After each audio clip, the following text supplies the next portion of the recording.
ನಮಸ್ಕಾರ, ನಿಮ್ಮ ಸವಿಸಂಪು ಯೂಟ್ಯೂಬ್ ಚಾನಲ್ಗೆ ಸ್ವಾಗತ. ಇವತ್ತು ನಾನು ಸಿಂಪಲ್ ಆಗಿ ಸ್ವೀಟ್ ಕಾರ್ನ್, ಕಡಲೆಕಾಳು, ಹೆಸರು ಕಾಳಿಂದ ಒಂದು ಡಯಟ್ ಫುಡ್ ಮಾಡ್ತಾ ಇದ್ದೀನಿ. ಪ್ರಾರಂಭದಲ್ಲಿ ಕುದಿಯುವ ನೀರಿಗೆ 1 ಬಟ್ಲಷ್ಟು ಕಡಲೆಕಾಳು ಹಾಕಿ ಬೇಯಿಸ್ತಾ ಇದ್ದೀನಿ. 4 ನಿಮಿಷದ ನಂತರ 1 ಬಟ್ಲು ಸ್ವೀಟ್ ಕಾರ್ನ ತೊಳ್ಕೊಂಡು ರೆಡಿ ಇಟ್ಕೊಂಡಿದ್ದೆ, ಅದನ್ನು ಕೂಡ ಇದಕ್ಕೆ ಸೇರಿಸ್ಕೊಳ್ತಾ ಇದ್ದೀನಿ. ಹಾಗೆ ಲಿಡ್ಡಿಂದ ಕ್ಲೋಸ್ ಮಾಡಿ ಪುನಃ 4 ನಿಮಿಷದ ನಂತರ ನೋಡಿ, ಕಡಲೆಕಾಳು ಹೀಗೆ ಮೆತ್ತಗಾಗಿದ್ದಾವೆ, ಈ ಸ್ವೀಟ್ ಕಾರ್ನ್ ಕೂಡ ಮೆತ್ತಗಾಗಿದ್ದಾವೆ.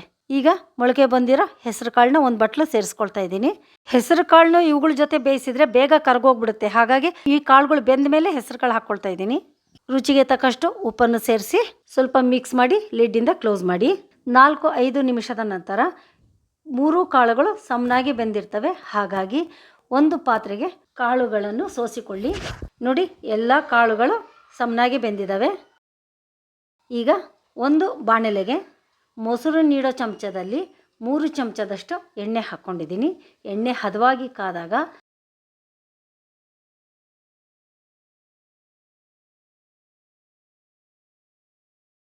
ಅರ್ಧ ಚಮಚ ಸಾಸಿವೆ ಹಾಕ್ಕೊಂಡಿದ್ದೀನಿ. ಅದು ಚಟಪಟ ಸಿಡಿದಾಗ 10-15 ಕರಿಬೇವಿನ ಎಲೆ ಹಾಕ್ಕೊಂಡಿದ್ದೀನಿ. 2 ಹಸಿಮೆಣಸಿನ್ಕಾಯಿ ಸಣ್ಣದಾಗಿ ಕಟ್ ಮಾಡ್ಕೊಂಡಿದ್ದೀನಿ. ಜವಾರಿ ಬೆಳ್ಳುಳ್ಳಿ 10-12 ಬೇಳೆ ಮಾಡ್ಕೊಂಡಿದ್ದೀನಿ. 2 ಮೀಡಿಯಮ್ ಸೈಜಿಂದು ನೀರುಳ್ಳಿ ಸಣ್ಣದಾಗಿ ಕಟ್ ಮಾಡ್ಕೊಂಡಿದ್ದೀನಿ.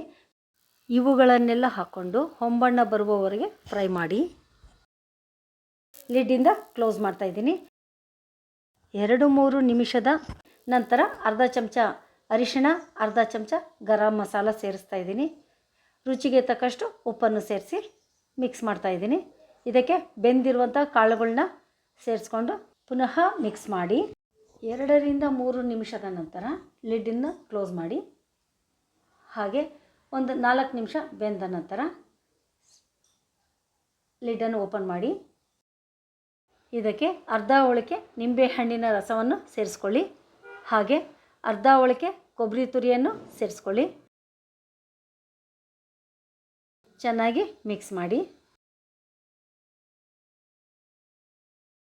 1 ಚಮಚ ಸಕ್ಕರೆ ಹಾಗೂ ರುಚಿಗೆ ತಕ್ಕಷ್ಟು ಉಪ್ಪನ್ನು ಸೇರಿಸಿ ಮಿಕ್ಸ್ ಮಾಡಿ. ಟೇಸ್ಟ್ ಇನ್ನೂ ಚೆನ್ನಾಗಾಗಬೇಕು ಅಂದರೆ ಅರ್ಧ ಕಟ್ ಕೊತ್ತಂಬರಿ ಸೊಪ್ಪನ್ನು ಸ್ವಚ್ಛವಾಗಿ ತೊಳ್ಕೊಂಡು ಸಣ್ಣದಾಗಿ ಕಟ್ ಮಾಡಿ ಸೇರಿಸ್ಕೊಳ್ಳಿ.